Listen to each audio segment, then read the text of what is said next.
இன்னைக்கு ஜாதி பேரை சொல்லி பெருமைப்படுத்திக்கிட்டு நாங்கள் தான் ஆண்ட பரம்பரை அந்த பரம்பரை சொல்லிக்கின்ற எந்த ஒரு ஜாதி கட்சி தலைவருமே ஓபிசி மக்களோட இடஒதுக்கீடு பறிக்கப்பட்ட பொழுது குரல் கொடுக்கவே இல்லை, களத்தில் இறங்கி போராட்டங்கள் பண்ணவே இல்லை. ஏன்னா அவங்க அந்தளவுக்கு மண்ணு சம்பாரம் அவங்களுக்கு தெரியவே இல்லை. ஆனால் இவருக்கு மட்டும் தெரிஞ்சிச்சு. இவர் தான் 2018 அன்றைய சுகாதாரத்துறை அமைச்சராக இருந்தால் ஹர்ஷவர்தன் போய் மனு கொடுக்குறாரு, யார் ஓபிசி மக்களோட இடஒதுக்கீடு பறிக்கப்படுகின்றது அப்படின்னு சொல்லி. திருமாவளவன் காரணம். இன்றைக்கி வேணால் அறிவில்லாத தற்கொலைகள், ஜாதி வரி பிடிச்ச தற்கொலைகள் வேணால் திருமாவளவன் குறை சொல்லிட்டு போகலாம். பிசி கம்யூனிட்டிலே இருக்குதுன்னு சொல்கிறேன், எல்லாத்தையும் சொல்ல ஒரு சில பேரை சொல்லலாம். ஆனால் அந்த பிசி கம்யூனிட்டி எம்பிசி கம்யூனிட்டியில் இருக்கிற படித்த இளைஞர்களுக்கு தெரியுமே அவர் தான் போராட்டம் பண்ணாருன்னு சொல்லி. ஸோ அந்தளவுக்கு ஐடியாலஜி வார உருவாக்கி விட்டுருக்காருங்க. ஸோ எந்தளவுக்கு தகுதி குறைஞ்சி போச்சு அவர் திருமாவளவர்களுக்கு. இன்னைக்கு கூட அதிமுக கூப்பிட்டு 5 சீட்டு தாரேன்னு சொல்கிறாங்க. இன்றைக்கி அதுக்குமே ஒரு செக் வச்சுருக்காரு மனுஷன். பாவம் ப்ரெஸ் மீட்டில் பேசுகிறாரு, எப்படா கேப்பு கிடைக்கும் அதில் போகிறோம் யார் நினைக்காதீங்க, நாங்கள் திமுக கடந்து கூட்டணி அப்படின்ற மாதிரி செக் வச்சுருக்காரு. பிஜேபி கூப்பிட்டு உங்கள் சீட்டு தரோம் வச்சுங்களேன், திருமாவளவனுக்கு கேபினெட் அமைச்சர் தாரோம், இல்லாட்டி துணை பிரதமர் கூட தாரோங்க, இல்லாட்டி குடியரசுத் தலைவர் கூட தாரோங்க அப்படின்னு சொல்லி ஆசை வார்த்தை காட்டுவதற்கு கூட தயாராக இருக்கிறாங்க பிஜேபி. போவாரா? போக மாட்டாரு. அவன் தரமாட்டாங்க சொல்லுங்க பார்ப்போம். கண்டிப்பாக தருவாங்க. இவர் ஓகே சொன்னால் உடனே கொடுத்துருவாங்க. ஆனால் போக மாட்டார். காரணம் என்ன? ஐடியாலஜி வார உருவாக்கி விட்டுருக்காரு. ஆனால் திராவிட முன்னேற்ற கழகத்தினுடைய பங்களிப்பு ஐடியாலஜி வார் என்று சொல்லப்படுகின்ற அந்த கருத்து போர் இருக்கு இல்லையா, அந்த கருத்து போரில் திராவிட முன்னேற்ற கழகத்தினுடைய பங்களிப்பு என்பது இல்லை. ஆனால் ஐடியாலஜி வார உருவாக்குனதுடைய பங்களிப்பு இருக்கு இல்லையா, அதிகாரம் இருக்கு, நீங்கள் செய்கிறீங்க. அதிகாரம் இல்லாத ஒரு மனுஷன் மிகப்பெரிய கருத்து உருவாக்குறாரு.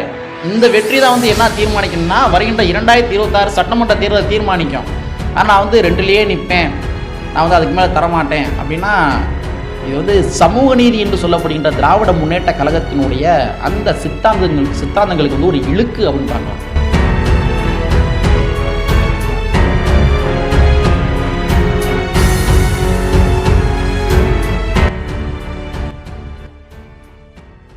நண்பர்கள் அனைவருக்கும் இளம்பெரு வழுதியின் இனிய வணக்கம். இன்றைக்கி மத்தியானம் 3 மணிலிருந்தே சமூக வலைத்தளம் பயங்கரமாக பரபரப்பாக போய்க்கிருக்குது. ஏன்னா விடுதலை சிறுத்தைகள் கட்சி நிறுவனர் முனைவர் தொல் திருமாவளவன் கொடுத்த ஒரு ப்ரெஸ் மீட், அந்த ப்ரெஸ் மீட்டின் மூலமாகத்தான் சமூக வலைத்தளமே ரொம்ப பரபரப்பாக பயங்கரமாக போய்க்கிருக்குது. அதாவது விடுதலை சிறுத்தை கட்சி என்ன பண்ணுறாங்க, நீங்கள் 3 சீட்டு கொடுங்க அப்படின்னு கேட்குறாங்க. 2 தனித்தொகுதி ஒரு பொது தொகுதி கொடுங்கன்னு கேட்குறாங்க. ஆனால் திராவிட முன்னேற்ற கழகம் என்ன பண்ணுறாங்க, இல்லைங்க நாங்கள் 2 சீட்டு தான் தருவோம் அப்படின்ற மாதிரி சொல்கிறாங்க. ஸோ இதன் விளைவாக தான் சமூக வலைத்தளமே இன்றைக்கி ரொம்ப பரபரப்பாக போய்க்கிருக்கு. இதில் இன்னொரு விஷயம் என்ன அப்படின்னா, இன்னைக்கு திராவிட முன்னேற்ற கழகம் 2ஆம் கட்ட தொகுதி பங்கீடு பேச்சுவார்த்தைக்கு கூப்பிட்டுருக்காங்க. ஆனால் முனைவர் தொல் திருமாவளவன் என்ன பண்ணியிருக்காருன்னா, அந்த தொகுதி பங்கீடு பேச்சுவார்த்தையை என்ன பண்ணியிருக்காரு, புறக்கணிச்சிட்டு தன்னுடைய கட்சியினுடைய உயர்மட்ட நிர்வாகிகள் எல்லாம் இருப்பாங்க இல்லையா, அந்த நிர்வாகிகள் எல்லாத்தையுமே கூப்பிட்டு வச்சு ஒரு சில முடிவுகள்லாம் எடுத்திருக்காரு. ஸோ அந்த முடிவுகள் என்ன அப்படின்னா, நம்ம அவசரப்பட்டு 2 தொகுதிகளுக்கு ஓகே சொல்ல வேணாம், கடைசி வரைக்கும் போர் புரிவோம், முடிஞ்சளவு போர் புரிவோம், எப்படியாச்சும் 3 சீட்டை வாங்கிடுவோம் அப்படின்ற மாதிரி தன்னுடைய நிலைப்பாட்டில் உறுதியாக இருக்கின்றார் முனைவர் தொல் திருமாவளவர்கள். ஸோ அதான் சமூக வலைத்தளங்கள் நிறைய பேர் என்ன பண்ணியிருக்காங்கன்னா, அப்படியே தங்களுடைய கருத்துக்கள் எல்லாமே எழுதி தீட்டி இருக்காங்க. சரி, சமூக வலைத்தளங்களில் ஃபேஸ்புக் மெசஞ்சரில் நமக்கு ஒரு சில தோழர்களும் என்ன பண்ணாங்கன்னா, இது சம்மந்தமாக நீங்கள் ஒரு வீடியோ போடுங்க தோழர் அப்படின்னு கேட்டாங்க.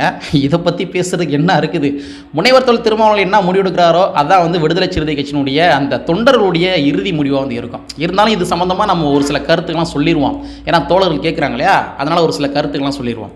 ஒரு சின்ன கதையின் மூலமாக இந்த சிச்சுவேஷனை விளக்கலாம் அப்படின்னு நான் நினைக்கிறேன். அதாவது நமக்கு தெரிந்த ஒரு தமிழ் பேராசிரியர் இருக்கார், அவர் பேர் பாண்டி. அவர் நீளம் பதிப்பகத்தில் மூலி என்று சொல்லப்படுகின்ற ஒரு கதை, அந்த கதையை எழுதியிருந்தார். அந்த கதையை கூட அந்த கதையினுடைய லிங்க் எனக்கு வாட்ஸ்அப்பில் அனுப்பி, தம்பி வாய்ப்பு இருந்தால் படிங்க தம்பி அப்படின்ற மாதிரி நமக்கு ஒரு வேண்டுகோள் வச்சுருந்தார். நானும் அந்த கதையை ஃபுல்லாக படித்தேன். ஒரு ஆகச்சிறந்த கதைன்னு சொல்லலாம். இப்போ விசிகாவுக்கும் திமுகவுக்கும் நடக்கின்ற இந்த ஒரு இது இருக்கு இல்லையா, அதிகார போட்டி இருக்கு இல்லையா, இதை விளக்கும் விதமாக அந்த கதையும் கூட இருக்கும், ஒரு வகையில் இருக்கும். ஸோ அதனால இந்த கதையை எக்ஸாம்பிளாக சொல்லலாம் அப்படின்ற மாதிரி முடிவு எடுத்தேன். என்னென்னா, ஒரு அழகிய கிராமம், அந்த கிராமத்தில் அனைத்து வளங்களும் இருக்கின்றது. பொருள் வளம் இருக்குது, படிப்பு வளம் இருக்குது, எல்லா வளங்களுமே இருக்குது அந்த கிராமத்தில் இருக்குது. அப்போ அந்த ஊருக்குள்ளே ஒரு பேச்சு ஓட ஆரம்பிக்குது. ஏன்னா வடக்கு பக்கத்தில் இருந்து மிகப்பெரிய கொள்ளையர்கள் எல்லாமே நம்ம கிராமத்துக்கு வர போகிறாங்க. அவங்க ஃபுல்லாக குதிரையில் வருவாங்க, பெரிய பெரிய குதிரையில் வருவாங்க. இந்த ஊரில் இருக்க வளங்கள் எல்லாத்தையுமே கொள்ளையடிச்சிட்டு போயிடுவாங்க. அதுவும் இல்லாமல் கண்ணில் போடுற எல்லாத்தையுமே வெட்டி வீழ்த்திட்டு போயிடுவாங்க. இந்த மாதிரி பல கிராமங்களை அவங்க சூறையாடி இருக்காங்க. அதனால் நம்ம எல்லாருமே கொஞ்சம் உஷாராக இருக்கணும் அப்படின்ற மாதிரி அந்த ஊருக்குள்ளே வதந்தி டாக் போகுது. முதல்ல எல்லாருமே இது வதந்தின்னு நினைக்கிறாங்க, பட் ஆனால் ரியல், உண்மையாகவே அது அக்கம் பக்கத்தில் விசாரித்து பார்க்குறப்ப நிறைய இடங்களில் இந்த மாதிரி அந்த கொள்ளையர்கள்லாம் பண்ணியிருக்காங்க. நிறையா பொருட்கள் எல்லாத்தையுமே கொள்ளையடிச்சிருக்காங்க. ஸோ ஒரு கட்டத்தில் அந்த கிராமம் என்ன பண்ணிடுறாங்க, நம்ப ஆரம்பிச்சுறாங்க. ஐயோ இந்த மாதிரி கொள்ளையர்கள் வர போகிறாங்கன்னு தெரியுது, அப்போ எப்போ வருவாங்கன்னு தெரியல, எப்படி வருவாங்கன்னு தெரியல, நம்ம வந்தால் எப்படி வந்து ஒரு ப்ரீகாஷனோடு இருக்கலாம் அப்படின்ற மாதிரிலாம் ஒரு பேச்சுவார்த்தைகள்லாம் அந்த கிராமத்துக்குள்ள மக்கள்லாம் கூடி பேச ஆரம்பிக்கிறாங்க. அப்போ அந்த ஊருடைய ஒரு முக்கியஸ்தர் இருப்பார் இல்லையா, அவர் என்ன பண்ணுறாருன்னா, சரி இதை வந்து நம்ம எப்படி ஃபேஸ் பண்ணுறது அப்படின்னா, நம்ம அந்த கொள்ளையர்கள் வருகின்ற தருணத்தில் நம்ம என்ன பண்ணலாம்னா, அந்த பக்கம் ஒரு மலை தெரியுது இல்லையா, அந்த மலையில் போய் எல்லோரும் ஒளிஞ்சுக்கிடுவோம். கொள்ளையர்கள் 20 வருவாங்க, வந்து ஊருக்குள்ளே வந்து யாரும் இல்லை அப்படின்னு பார்த்துட்டு போயிடுவாங்க. ஸோ நம்மளுடைய கிராமம் தப்பிச்சிரும் அப்படின்ற மாதிரி முடிவு எடுக்கிறாங்க. அப்போ அந்த ஊரில் இருக்கிற மூலி என்று சொல்லப்படுகின்ற ஒரு பெண், அந்த பெண்ணு பேர் மூலி கிடையாது, ஏதோ ஒரு பேர் சொல்லியிருப்பாப்புல, எனக்கு சரியாக யாவும் இல்லை. அந்த பெண் மூலினே வச்சுக்கிடுவோம். அந்த மூலி என்று சொல்லப்படுகின்ற அந்த பெண் என்ன பண்ணுறாங்கன்னா, இல்லை என்னால் வர முடியாது, எதிர்த்து சண்டை செய்கிறதுக்கு வக்கு இல்லாமலாம் என்னாலாம் வந்து அந்த மலையடி வாரத்தை வந்து ஒழிய முடியாது. இத்தனைக்கும் அந்த பொண்ணு கர்ப்பிணி பெண்ணு. அந்த பொண்ணு சொல்கிறாங்க, என்னால் வர முடியாது அப்படின்ட்டு. எவ்வளவோ கெஞ்சி பார்க்குறாங்க, இல்லைம்மா நீ வந்துருமா வேணாமா, அவங்களாம் எதிர்த்து போர் புரிய முடியாதமான்னு கேட்குறாங்க. இல்லை என்னால் வர முடியாதுன்ற மாதிரி அந்த பொண்ணு சொல்லிடுறாங்க. ஸோ உடனே வந்து அந்த தேதியும் வருது, அதாவது கொள்ளையர்கள் வருகின்ற அந்த நாளும் வருகின்றது. அந்த நாள் வருவதற்கு முன்பாக அந்த ஊரை சார்ந்த மக்கள் எல்லாருமே ஆடு மாடு கோழி ஈழி எல்லாத்தையும் பற்றிக்கிட்டு போய் தன்னுடைய வளங்கள் எல்லாமே எடுத்துகிட்டு கொண்டு போய் அந்த மலையடி வாரத்தில் போய் அன்னைக்கு போய் சேர்ந்துடுறாங்க. சரிங்களா, போய் சேர்ந்துடுறாங்க. ஆனால் இந்த பொண்ணு மட்டும் வரல, நான் இந்த வீட்டில் தான்டா இருப்பேன் அப்படின்ற மாதிரி அந்த பொண்ணு அந்த வீட்டில் இருந்துருச்சு. அதுக்கடுத்து நான் என்ன ஆகுது அப்படின்னா, அந்த மலையடி வாரத்துக்கு போயிடுறாங்க. இரவு சத்தம்லாம் கேட்குது, குதிரை சத்தம், குதிரைகள் வருகின்ற சத்தம்லாம் கேட்குது. அதே மாதிரி கருகுகின்ற வாசனங்கள் எல்லாமே வருது. அந்த கருகும் இல்லையா, தீயை வந்து கொளுத்தி போடுவாங்க இல்லையா அந்த குடிசைகளில், அந்த கருகிற வாசனை எல்லாமே வருது. அப்படியே இவங்க ஒரு அச்ச உணர்வில் இருக்கிறாங்க. யார், அந்த மலையடி வாரத்தில் இருக்கின்ற அந்த மக்கள் எல்லாமே அச்ச உணர்வோடு இருக்கிறாங்க. அதே வேலையில் என்ன பண்ணுறாங்கன்னா, அந்த பெண்ணு கர்ப்பிணி பண்ண விட்டு வந்தோமே அவங்க என்னாச்சுன்னு தெரியலையே அப்படின்ற மாதிரி அந்த பொண்ணு மேலேயும் ஒரு அக்கறையோடு இருக்கிறாங்க. அப்போ இந்த மாதிரி விடிஞ்சிருது, எல்லாம் அச்சோனோடு இருக்கிறாங்க. ஆனால் வந்து நாட்கள் அந்த நாள் முடிஞ்சு அந்த பொழுது கழிந்து அடுத்த நாள் காலையில் விடிஞ்சிருது. விடிஞ்சனே ஊரே திரண்டு போய் என்ன பண்ணுறாங்க அப்படின்னா, அந்த இடத்துல போய் அந்த கிராமத்தை பார்க்குறாங்க. அந்த கிராமத்தில் பார்த்தா அந்த மூலி என்று சொல்லப்படுகின்ற பெண் வந்து ரத்த வெள்ளத்தில் அப்படியே மறந்து கிடக்கிறாங்க, இறந்துடுறாங்க. பக்கத்தில் பார்த்தோம்னா ஒரு 4-5 குதிரை ஓட்டி வருவாங்க இல்லையா, அந்த குதிரையில் வந்த அந்த கொள்ளையர்கள் இருக்காங்களா, அவனுமே செத்து கிடக்கிறான். அவனுடைய கண்கள்லாம் பார்த்தோம்னா மிளகாப்பொடி வந்து தூவப்பட்டு இருக்கின்றது. சரிங்களா, ஸோ அந்த பெண் வந்து ஒற்றை ஆளாக இருந்து என்ன பண்ணியிருக்காங்கன்னா, அந்த 4 நபர் வந்து கொலை பண்ணியிருக்காங்க.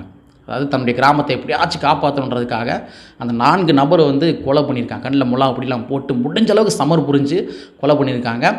இவங்க அன்றைக்கி கொலை பண்ணாமல் இருந்திருந்தாங்க அப்படின்னா, அவனுக்கு இந்த கிராமத்தை விட்டுட்டு அடுத்து அவனுடைய திசைவழி போக்கு எங்கே போயிருக்கும்னா வந்து அந்த மலையடி வாரம் பக்கம் தான் போயிருக்கும். ஏன்னா இங்கே யாருமே இல்லைன்னா பக்கத்தில் எங்கேயாவது ஒளிஞ்சிருப்பான்னு ஒரு இதுக்கு நிலைமைக்கு வந்துடுவாங்க இல்லையா, அப்போ போயிடுவாங்க. ஸோ இதுதான் வந்து அந்த மூலி என்று சொல்லப்படுகின்ற கேரக்டர். ஸோ இந்த சிச்சுவேஷனை நம்ம அப்படியே நீங்கள் இந்த தமிழ்நாட்டோட கம்பேர் பண்ணி பாருங்கள். இந்த தமிழ்நாடு தான் வந்து ஒரு மிகப்பெரிய செல்வம் வாய்ந்த ஒரு மாநிலம், கல்வி அறிவு மிகுந்த ஒரு மாநிலம். சரிங்களா, இந்த மாநிலத்தில் வடக்கு பக்கத்துலேருந்து மோடி என்று சொல்லப்படுகின்ற கொள்ளை கும்பல்கள், இல்லாட்டி சனாதனம் என்று சொல்லப்படுகின்ற சனாதனவாதிகள் கொள்ளை கும்பல்கள், அவனுக்கு எல்லாமே தமிழ்நாட்டை எப்படியாச்சும் அபகரித்து விட வேண்டும் என்ற காரணத்துக்காக கங்கணம் கட்டிட்டு அலைகிறாங்க. நம்ம ஐயா கலைஞர் அவர்கள் இருந்த காலகட்டத்தில் சனாதனம் என்று சொல்லப்படுகின்ற அந்த வார்த்தை வந்து அதிக அளவில் பயன்படுத்தப்பட்டது. ஆனால் ஐயா கலைஞர் அவர்களுக்கு பின்பாக சனாதனம் என்று சொல்லப்படுகின்ற அந்த சனாதன எதிர்ப்பு குணம் தமிழ்நாட்டில் மங்கி போயிருந்தது. ஆனால் அந்த மங்கி போக விடாமல் செய்த ஒரு நபர் யாருன்னா, அது முனைவர் தொல் திருமாவளவன் அவர்கள். அவர் தான் வந்து மிகப்பெரிய ஒரு சனாதனம் போகிற இடங்கள் எல்லா இடங்களும் சனாதனத்தை பற்றி தோல் உரிச்சுக்கிட்டே இருந்தார். இன்றைக்கி நீங்கள் யார்கிட்ட போய் சனாதனம்னா என்னன்னு கேட்டோம்னா தெளிவாக சொல்லுவான், இதாண்டா சனாதனம் அப்படின்ற தெளிவாக சொல்லுவான். ஸோ அந்த மாதிரி இந்த தமிழ்நாட்டில் வடக்கெங்களுடைய ஆட்சிகள் வந்துவிடக்கூடாது, சனாதன ஆட்சிகள் வந்துவிடக்கூடாது என்ற ஒரு காரணத்துக்காக தன்னையே இழந்து நீ கொடுத்த 2 சீட்டு எனக்கு ஓகே தான்டா பரவாயில்லடா அப்படின்ற மாதிரி போன வட்டமே 2019 நடைபெற்ற தேர்தலில் என்ன பண்ணுறாருன்னா காம்ப்ரமைஸ் பண்ணிக்கிட்டாரு. எனக்கு வந்து சனாதன ஆட்சி வந்து விடக்கூடாது என்ற காரணத்துக்காக அந்த மூலி என்று சொல்லப்படுகின்ற கேரக்டர் மாதிரி அந்த மக்களை காப்பாற்ற வேண்டும், தமிழ்நாட்டு மக்கள் எல்லாத்தையுமே காப்பாற்ற வேண்டும் என்ற காரணத்துக்காக பரவாயில்லைங்க எனக்கு நீ 2 சீட்டு கொடுத்தாலும் பரவாயில்ல, மோடி ஆட்சி வந்துவிடக்கூடாது என்ற ஒரு காரணத்துக்காக என்ன பண்ணார்னா தன்னையே தியாகம் பண்ணார், தன்னையே அர்ப்பணிப்பு செஞ்சார். அன்னைக்கு அவர் அர்ப்பணிப்பு செய்யாமல் தான் என்ன ஆயிருக்கும், 2016 எப்படி மக்கள் நல கூட்டணி உருவாகி அதன் மூலமாக திராவிட முன்னேற்ற கழகத்துக்கு ஆப்பு வந்துச்சோ அதே மாதிரி தான் 2019 நடந்திருக்கும். இது யதார்த்தமான உண்மை, நீங்கள் மறுக்கலைனா கூட அதான் யதார்த்தமாக உண்மை இல்லை, நீங்கள் அப்படி இப்படின்னு சொல்லலாம் உருட்டலாம், ஆனால் அதான் உண்மை. 2014 வந்து நீங்கள் விடுதலை சிறுத்தை கட்சியை புறக்கணித்ததன் விளைவாகத்தானே, கம்யூனிஸ்ட் கட்சியை புறக்கணித்ததன் விளைவாகத்தானே உங்களுடைய தோல்விக்கு காரணமே. அதனால தானே ஜெயலலிதாவுடைய ஆட்சி வந்து வர முடிஞ்சிச்சு. ஆனால் 2019 2019 வந்து காம்ப்ரமைஸ் பண்ணார், தன்னைத்தானே காம்ப்ரமைஸ் பண்ணார். பரவாயில்லங்க, எனக்கு 2 சீட்டு போதுங்க, அவங்க 2 தான் தருவோம்னு சொன்னப்போ கூட பரவாயில்லங்க 2 சீட்டு போதுங்க சொன்னார். ஆனால் இந்த சனாதன ஆட்சி வந்துவிடக்கூடாது என்ற விஷயத்தில் வந்து தன்னையே அர்ப்பணித்தார் முனைவர் தொல் திருமாவளவர்கள். அந்த மூலின்ற கதையை நீங்கள் இங்கே கம்பேர் பண்ணி பாருங்கள். ஸோ இதை எதற்காக சொல்கிறேன் அப்படின்னா, ஒரு ஐடியாலஜிக்கல் வாரை வந்து உருவாக்கியிருக்காரு தமிழ்நாட்டில். இதில் வந்து திராவிட முன்னேற்ற கழகத்தினுடைய பங்களிப்பு எதுவுமே கிடையவே கிடையாது. உண்மை அதுதான். திராவிட முன்னேற்ற கழகத்தினுடைய பங்களிப்பு என்ன? சனாதனத்தில் எதிர்ப்பதில் வந்து திராவிட முன்னேற்ற கழகத்தினுடைய பங்களிப்பு என்ன? அவங்க வந்து அதிகாரத்தில் இருக்கிறாங்க, அதிகாரத்தின் மூலமாக சில பல செயல்பாடுகள் பண்ணுறாங்க, நல்ல செயல்பாடு பண்ணுறாங்க, ஒத்துக்குருவோம். திராவிட முன்னேற்ற கழகத்தை குறை சொல்லலை. திராவிட முன்னேற்ற கழகம் அதிகாரத்தில் இருப்பதன் விளைவாக நல்ல செயல்பாடு எல்லாம் செய்கிறாங்க, மோடி அரசாங்கத்தை எதிர்த்துக்கிட்டு தான் இருக்கிறாங்க. ஆனால் ஐடியாலஜிக்கல் வார் என்று வருகின்ற பொழுது அதில் திராவிட முன்னேற்ற கழகத்தினுடைய பங்களிப்பு என்ன? ஒன்றும் கிடையாது. இன்னைக்கு ஐடியாலஜி வார உருவாக்கியிருக்காரு. சனாதனமா ஜனநாயகமா என்று சொல்லப்படுகின்ற ஐடியாலஜி வார உருவாக்கி விட்டுருக்காரு. ஒரு போர் போய்க்கு இருக்குது. யார் யாராவது ஜாதியை ஆதரிக்கின்ற நபர்களாக இருந்து கொண்டிருக்கின்றார்களோ அவன் எல்லாமே சனாதன பக்கம் போய் நின்றுக்கிட்டு இருக்கான். இன்னைக்கு ஜான் பாண்டியன் அவர்கள் போய் நிற்கிறாரு. தியாகி இமானுவேல் சேன் அவருடைய தியாகத்தையே கொச்சைப்படுத்தும் விதமாக, அவர் சனாதன எதிர்ப்பு போராளியாக இருந்த நபர், அவருடைய தியாகத்தையே கொச்சைப்படுத்தும் விதமாக பாஜகவுடைய அடிவரடியாக போய் செயல்பட்டு இருக்காரு. அது ரொம்ப ஒரு கேவலமான விஷயம். என்ன அப்படின்னா, பாஜகவுடைய தாமர சின்னத்தில் போட்டி போட போறாரு. தன்னைத்தானே சனாதனத்துக்கு அர்ப்பணிச்சிட்டாரு. ஸோ அந்த மாதிரி எந்த ஒரு விஷயத்தையும் அவர் பண்ணவே இல்லை. முனைவர் தொல் திருமாவளவன் பண்ணுறாரு. ஐடியாலஜி வார உருவாக்கி விட்டுருக்காரு. தமிழ்நாட்டில் வந்து பாரதிய ஜனதா கட்சியினுடைய திட்டங்கள் ஒன்றும் அமல்படுத்தப்படுகின்ற பொழுது முதல் முறையாக களத்தில் இறங்கி போராடுகின்ற நபர் யாருன்னா அது முனைவர் தொல் திருமாவளவன் மட்டும்தான். மத்திய அரசாங்கத்துக்கு எதிராக வந்து தமிழ்நாட்டினுடைய ஆளுகின்ற அரசாங்கத்தை எதிர்த்து போர் புரியணும். ஆனால் அந்த போர் புரிகிறாங்களா? போர் புரிவது கிடையவே கிடையாது. இன்றைக்கி வந்து விஸ்வகர்மா யோஜனா என்று சொல்லப்படுகிற ஒரு திட்டம், அந்த திட்டத்தை எதிர்த்து முதலாக இந்திய நாட்டிலே போராட்டம் பண்ண கட்சி விடுதலை சிறுத்தை கட்சி. விஸ்வகர்மா யோஜனா திட்டம். ஏன்னா குலத்தொழிலின் அடிப்படையில் என்ன பண்ணுறாங்க, எல்லாத்துக்கும் லோன் தராங்க. உங்கள் அப்பையாத்தான் என்ன தொழில் செஞ்சானோ அதை நீ பண்ணு, நான் லோன் தரேன், நீ ஐஏஎஸ் ஆகணுமோ ஐபிஎஸ் ஆகணுமோ அப்படின்லாம் லோன் கேட்காத, நான் தரமாட்டேன். எங்கள் அப்பா வந்து மலால்னானா நானும் மலால்றேன், இந்த லோன் வாங்கிக்க. எங்கள் அப்பா ஆசாரி வேலை பார்த்தானா, இந்த ஆசாரி வேலை பார்க்குறேன், இந்த லோன் வாங்கிக்க அப்படின்னு விஸ்வகர்மா யோஜனா திட்டத்தின் மூலமாக அந்த குலத்தொழில் வந்து நிறுவ பார்க்குறான். அதனை கண்டித்து முதலாக இந்தியாவிலே போராட்டம் பண்ண நபர் விடுதலை சிறுத்தை கட்சியினுடைய முனைவர் தொல் திருமாவளவர்கள். ஸோ ஐடியாலஜிக்கல் வார உருவாக்குறாரு. இந்த ஐடியாலஜி வார உருவாக்குனது திராவிட முன்னேற்ற கழகத்தினுடைய பங்களிப்பு என்ன? ஒன்றும் கிடையாது. அதே மாதிரி தான் வந்து EVM machine, electronic voting machine தமிழ்நாட்டை ஒரு பேசுபொருளாக மாற்றி வச்சிருக்காரு. 2ஆம் கட்ட இந்திய கூட்டணியினுடைய இரண்டாம் கூட்டணி பேச்சுவார்த்தை நடக்குது. அதாவது என்னென்ன பண்ணலான்ற மாதிரி ஒரு ஸ்ட்ராட்டஜி வகுக்கின்ற கூட்டம் நடக்குது. அதில் வந்து விசிக முனைவர் தொல் திருமாவளவர்கள் என்ன பண்ணுறாருன்னா தன்னுடைய கருத்தை பதிவு பண்ணுறாரு. இவிஎம் மிஷினுக்கு எதிராக நம்ம எல்லாமே வந்து ஒரு கருத்து உருவாக்கங்கள் பண்ணணும் அப்படின்ற மாதிரி சொல்கிறாரு. தீர்மான் நோட்டில் உடனே காங்கிரஸ் கூட்டணி எழுதுனாங்க. காங்கிரஸ் கூட்டணி தீர்மான் நோட்டில் எழுதுனாங்க. ஸோ இன்னைக்கு தீர்மான் நோட்டில் வந்து விடுதலை சிறுத்தை கட்சியினுடைய ஒரு குரல் ஏறுகின்ற அளவிற்கு வந்து வலிமை வாய்ந்த கட்சியாக விசிக வந்து இருக்குது. சரிங்களா? ஐடியாலஜிக்கல் வார உருவாக்கியிருக்காரு. இன்றைக்கி வந்து ஓட்டிங் மிஷின் மூலமாக ஊழல் நடைபெறுகின்றது அப்படின்றத எல்லா மக்களும் பேச ஆரம்பிக்கிறானே. ஐடியாலஜிக்கல் வார் ஃபஸ்ட்டு அவர் தான் போராட்டம் பண்ணார் தமிழ்நாட்டிலேயே. இந்திய நாட்டில் பண்ணாரான்னு தெரியல. ஆனால் தமிழ்நாட்டில் ஃபஸ்ட்டு போராட்டம் பண்ண கட்சி விசிகா. சரிங்களா? 2ஆம் கட்ட போராட்டமும் கூட பண்ணார். இப்போ சமீபத்தில் நடைபெற்றுச்சு. அப்போ ஐடியாலஜிக்கல் வார உருவாக்குறாரு. அந்த ஐடியாலஜிக்கல் வார உருவாக்குனதுல திராவிட முன்னேற்ற கழகத்தினுடைய பங்களிப்பு என்ன? இது மஞ்சள் குளிக்கிற மாதிரி இல்லையா? அது மட்டும்னா ஓபிசி மக்களோட இடஒதுக்கீடு இந்தியாவுக்கே வழிகாட்டியாக இருந்தார். ஓபிசி மக்களோட இடஒதுக்கீடு பறிக்கப்படுது. 27% இடஒதுக்கீடு யார் பறிக்கிறா? மோடி அரசாங்கம் பறிக்குது. இன்றைக்கி ஜாதி பேரை சொல்லி பெருமைப்படுத்திக்கிட்டு நாங்கள் தான் ஆண்ட பரம்பரை அந்த பரம்பரை சொல்லிக்கின்ற எந்த ஒரு ஜாதி கட்சி தலைவருமே ஓபிசி மக்களோட இடஒதுக்கீடு பறிக்கப்பட்ட பொழுது குரல் கொடுக்கவே இல்லை, களத்தில் இறங்கி போராட்டங்கள் பண்ணவே இல்லை. ஏன்னா அவங்க அந்தளவுக்கு மண்ணு சம்பாரம் அவங்களுக்கு தெரியவே இல்லை. ஆனால் இவருக்கு மட்டும் தெரிஞ்சு. இவர் தான் 2018 அன்றைய சுகாதாரத்துறை அமைச்சராக இருந்தால் ஹர்ஷவர்தன் போய் மனு கொடுக்குறாரு. யார்? ஓபிசி மக்கள் இடஒதுக்கீடு பறிக்கப்படுகின்றது அப்படின்னு சொல்லி. ஓபிசினா தமிழில் சொல்லிடுறேனே, பிசி எம்பிசி மக்கள். பிசி எம்பிசினா நாடார், வன்னியர், முக்குளத்தோர், இன்னும் நிறையா பேர் சொல்லிகிட்டே போகலாம். PC community. அந்த பிசி கம்யூனிட்டியோடைய இடஒதுக்கீடு தான் மோடி அரசாங்கம் எடுத்துச்சு. இவர் தான் ஹர்ஷவர்தன் போய் மனு கொடுத்தாரு. 2019 மறுபடியும் பார்லிமெண்ட்டில் பேசுகிறாரு, களத்தில் இறங்கி போராட்டம் பண்ணுறாரு. என்னடா திருமாவளவன் போராட்டம் பண்ணுறாரு என்னடா அப்படின்னு பார்த்தோன்னே அப்போ தான் அகில இந்திய லெவலில் வந்து ஒரு பேசு பொருளாக மாறு இந்த விஷயம். ஓபிசி மக்கள் இடஒதுக்கீடு பறிச்சிட்டாங்களா அப்படின்ட்டு.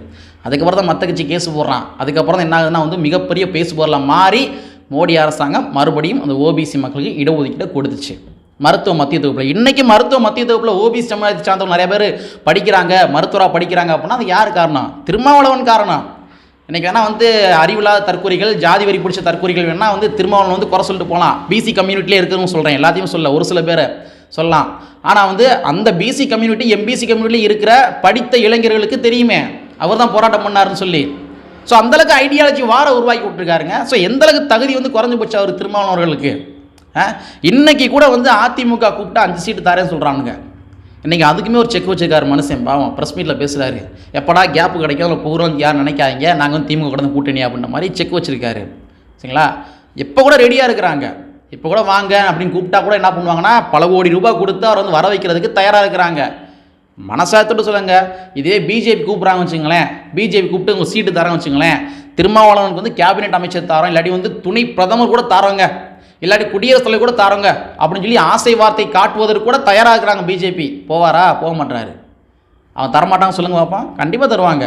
இவர் ஓகே சொன்னால் உடனே கொடுத்துருவாங்க. ஆனால் போக மாட்டார். காரணம் என்ன? ஐடியாலஜி வார உருவாக்கி விட்டுருக்காரு. ஆனால் திராவிட முன்னேற்ற கழகத்தினுடைய பங்களிப்பு ஐடியாலஜி வார் என்று சொல்லப்படுகின்ற அந்த கருத்து போர் இருக்கு இல்லையா, அந்த கருத்து போரில் வந்து திராவிட முன்னேற்ற கழகத்தினுடைய பங்களிப்பு என்பது நியாயப்படி சொல்லுங்க ஜீரோ. அதிகாரம் இருக்கின்றது காரணத்துக்காக நீங்கள் வந்து நிறைய விஷயங்கள் ஒரு சட்ட திட்டங்களின் மூலமாக கொண்டு வரீங்க. அதை வந்து உண்மைதான், இல்லைன்னு சொல்லவே இல்லை. திராவிட முன்னேற்ற கழகத்தையும் வந்து நான் குறைச்சி மதிப்பீடு செய்யலை. ஆனால் ஐடியாலஜி வார உருவாக்குனதுடைய பங்களிப்பு இருக்கு இல்லையா, அதிகாரம் இருக்குது, நீங்கள் செய்கிறீங்க. அதிகாரம் இல்லாமல் ஒரு மனுஷன் வந்து மிகப்பெரிய கருத்து உருவாக்குறாரு. அப்போ வந்து அங்கீகரிப்பதில் உங்களுக்கு என்ன சிக்கல் இருக்குது அந்த இடத்துல? இது நான் மட்டும் கேட்கல, தமிழ்நாட்டில் மக்கள் எல்லாருமே கேட்குறாங்க. சரிங்களா? தமிழ்நாட்டு மக்கள்லாம் கேட்டுக்கிருக்காங்க. அதாவது திராவிட முன்னேற்ற கழகத்துக்கு வந்து இது பின்னடைவாகத்தான் இருக்கும் ஒருவேளை. அதாவது ஒரு புத்திசாலித்தனம் என்பது என்ன அப்படின்னா, அவங்க கேட்குற 3 சீட்டை கொடுத்துட்டு மீதி இருக்க சீட்லேயும் வந்து ஒரு பெருவாரியான வாக்கு வித்தியாசத்தில் வந்து வெற்றி பெறுவதுதான். இந்த வெற்றி தான் வந்து என்ன தீர்மானிக்கணும்னா வருகின்ற 2026 சட்டமன்ற தேர்தலை தீர்மானிக்கும். ஆனால் நான் வந்து 2லேயே நிற்பேன், நான் வந்து அதுக்கு மேலே தரமாட்டேன் அப்படின்னா இது வந்து சமூக நீதி என்று சொல்லப்படுகின்ற திராவிட முன்னேற்ற கழகத்தினுடைய அந்த சித்தாந்தங்களுக்கு வந்து ஒரு இழுக்கு அப்படின்னு பார்க்கலாம். ஸோ திராவிட முன்னேற்ற கழகம் என்ன செய்ய போகுது அப்படின்றத பொறுத்திருந்து பார்க்கலாம். விடுதலை சிறுத்தை கட்சியினுடைய முனைவர் தொல் திருமாவளவர்கள் தன்னுடைய நிலைப்பாட்டில் வந்து உறுதியாக இருக்கார். எப்படியாச்சும் வந்து 2 தனி தொகுதி, 1 பொது தொகுதி வென்றே தீர வேண்டும், வாங்கியே தீர வேண்டும் அப்படின்ற விஷயத்தில் அவர் உறுதியாக இருக்கார். பார்ப்போம் என்னதான் நடக்குன்றதை பார்ப்போம். கற்பி ஒன்று புரட்சி செய்கின்ற புரட்சியாளர்கள் வரியை கூறிக்கொண்டு நிறைவு செய்கின்றேன். நன்றி, வணக்கம்.